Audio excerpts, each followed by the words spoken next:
നമസ്കാരം. Raf talks ഫുട്ബോളിലേക്ക് ഏവർക്കും സ്വാഗതം. ഇംഗ്ലീഷ് പ്രീമിയർ ലീഗിൽ നടന്ന കഴിഞ്ഞ മത്സരത്തിൽ വിജയം നേടാൻ ആസ്റ്റൺ വില്ലയ്ക്ക് സാധിച്ചിരുന്നു.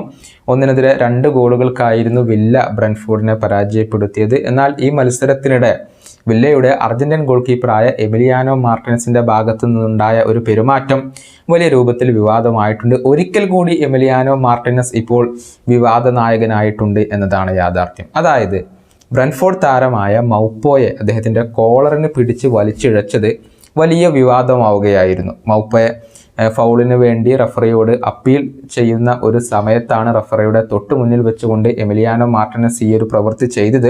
ഇതോടെ 2 ടീമിലെ താരങ്ങളും പരസ്പരം കൊമ്പ് കോർക്കുകയും ചെയ്തു. ഏതായാലും ഈ ഒരു പെരുമാറ്റത്തിൽ എമിലിയാനോ മാർട്ടിനസിന് വലിയ വിമർശനം ഇപ്പോൾ ഏൽക്കേണ്ടി വന്നിട്ടുണ്ട്. ഇംഗ്ലീഷ് മാധ്യമമായ ഡെയിലി മെയിലിൻ്റെ റിപ്പോർട്ടർമാരാണ് എമിയെ വിമർശിച്ചിട്ടുള്ളത്. ഈ സംഭവത്തെക്കുറിച്ച് മൈക്ക് കീഗൻ പറഞ്ഞത് ഇങ്ങനെയാണ്: എനിക്ക് അദ്ദേഹത്തെ ഇഷ്ടമല്ല.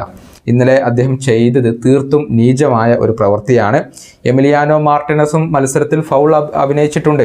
അതുതന്നെയല്ല എതിർ താരവും ഇപ്പോൾ ചെയ്തിട്ടുള്ളത്. ഇതാണ് കീഗൻ പറഞ്ഞിട്ടുള്ളത്. അതേസമയം ഇയാൻ ലേഡിമാൻ വലിയ വിമർശനങ്ങളാണ് ഈ താരത്തിനെതിരെ ഉന്നയിച്ചത്. അദ്ദേഹത്തിൻ്റെ വാക്കുകൾ ഇങ്ങനെയാണ്: ഒരു വിഡ്ഢിയാണ് എമിലിയാനോ മാർട്ടിനസ്. എൻ്റെ വാക്കുകൾ ഒരുപക്ഷെ ആളുകളെ അസ്വസ്ഥരാക്കിയേക്കാം. അദ്ദേഹം മികച്ചൊരു ഗോൾ കീപ്പറൊക്കെ തന്നെയാണ്, പക്ഷേ തികഞ്ഞ ഒരു ഇഡിയറ്റാണ് അദ്ദേഹം. ഇതാണ് ഇപ്പോൾ ഇയാൻ ലേഡിമാൻ പറഞ്ഞിട്ടുള്ളത്. നിലവിൽ തകർപ്പൻ പ്രകടനമാണ് ആസ്റ്റൺ വില്ല നടത്തിക്കൊണ്ടിരിക്കുന്നത്. 17 മത്സരങ്ങളിൽ നിന്ന് 38 പോയിന്റുള്ള അവർ പ്രീമിയർ ലീഗിൽ 3-ാം സ്ഥാനത്താണ്. 1-ാം സ്ഥാനക്കാരായ ആഴ്സണലുമായി കേവലം 1 പോയിന്റിന്റെ വ്യത്യാസം മാത്രമാണ് ആസ്റ്റൺ വില്ലയ്ക്ക് ഉള്ളത്.